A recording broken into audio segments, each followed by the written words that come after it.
Isang magandang hapon sa inyo lahat mga trigger. Ayan, bumungod na sa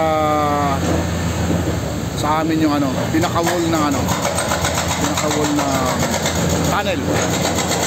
At kahapon nga, ayan, binutas namin ng konti, so makapal. Yung kapirasong bakbak lang ay sumabot na 1 oras. Ngayon naman, binuhugay niya yung yung gaano pa kalalim. Pinaka-pundasyon yan.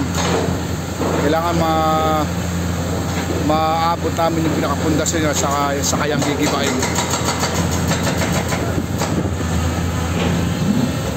Mga trigger, sa inyong kalaman, may yan. Tunnel yan, tunnel ng train sa kabila niyan. Train na yung kabila niyan, mga release na ng train yung kabila niyan, mga trigger. Para sa inyong ligid na kalaman.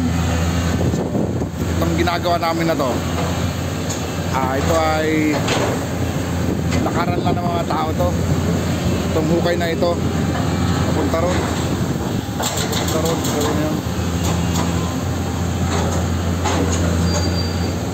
Baga dyan dalawa pa at lalabas yung mga tao na kailangan namin sirain yung wall na yan para makatagos kami ron sa kabila sa may ng mga train station.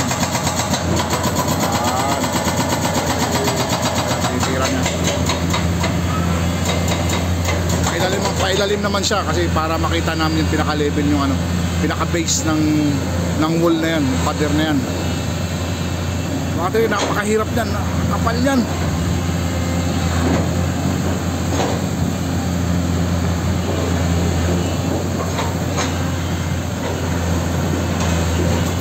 Ilang araw namin tinitira pero talagang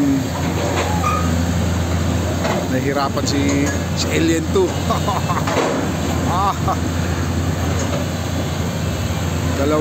dalawang at yung kapal ng bakal na ito, ang size ng bakal na 32. 32 ang kapal ng bakal. At hindi pa kami nakakasiguro kung nakaring yung mga bakal na yon. So yan ang inaalam natin ngayon. Kasi yung mga bakal yan, mapansin ninyo, napakakapal ng bakal yan. Ayan. Nandun pa sa ibabaw, ayun, yung mga bakal na yun, mga sumusubra na yun. Kapal din nun. Yung problema namin dito sa PhilDT is wala na. Pinalis na yung manhole niya rin sa gilid. Ayan, yung mga nakalaylay na yung mga dating welder. Ginawa naman nila kasi tatamaan namin ng linya. Ayun, nakita niyo yung kulay dilaw na tubo na yun, doon nila nilipat.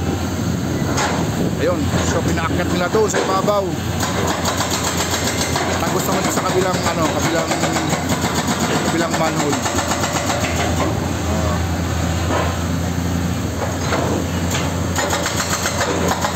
At sa ngayon naman, nakaupo ako dito sa ibabaw ng Manila Water Pipes, yung lagyan ng suporta, yung nakaraan na napatigil kami dahil dito. Kaya sinabi ko, dapat pasok na yung bako sa ilalim. Yung ginawa ng paraan ng ating mga bako para makalusot sila. At hindi na magalaw itong yung pipes nila. Ano naman siya lang si Alien 3. Nasakot ng lupa.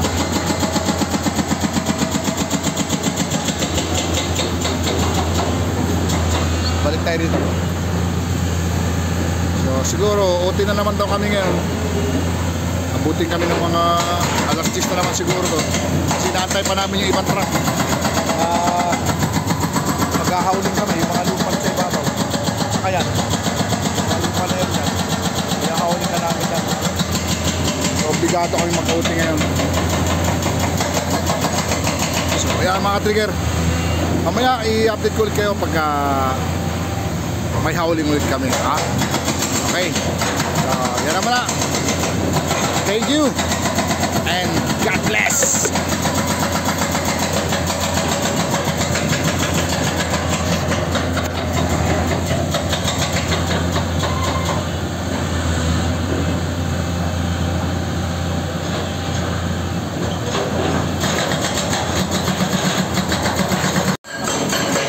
yan? 70? Grabe, tigas talaga. 70 ang kapal yan eh.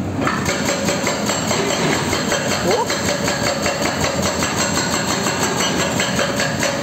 Kunti lang nadudurog, you know? Oo.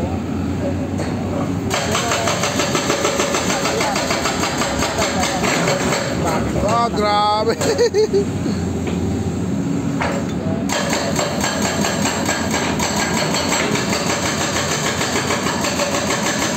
Hirapan talaga, no?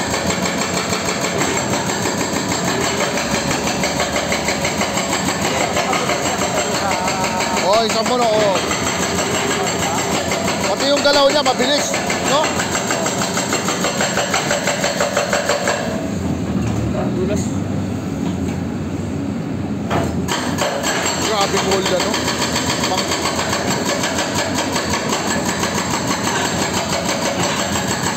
Paglaban ng gera na itong pool na to eh. Pamprotekta sa gera eh. Oo. Kahit Oo. hindi, ano yun? Sinadya nila yun para pagka nagkakira. Oo nga. Tagkukubiran ng tao yan. Hindi ko bera na ito.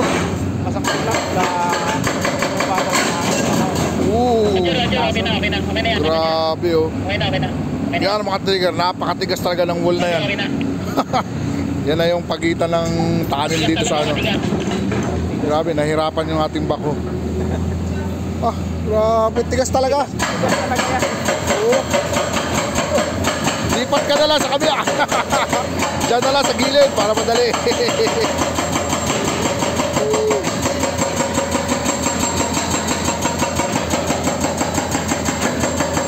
Yung ating ano, pump natin, pampaw na rin, okay no? Bukas natin ano yan. Bukas na rin, oh. Mahalaga, nandiyan na yung pump sa loob. Ay, yung pump namin, ayun. Puno na naman. Buhayin niya mamaya. Pag umulan kasi, mas marami yan bukas. Yung tubig dito, pag na dinakot ko yan mamaya, yung tubig dito. Punta dito yan. Oo, dali mo dun.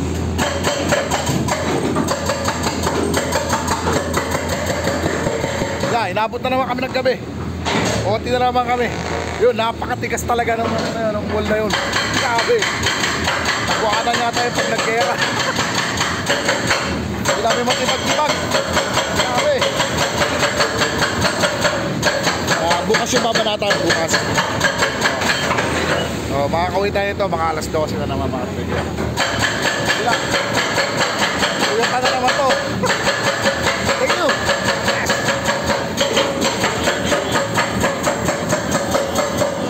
Huwag mo na doon medyo masyadong bawasan yan. Dito sa may kaliwang kalagit na pabawasin lang. Grabe yan lang, tigas-tigas.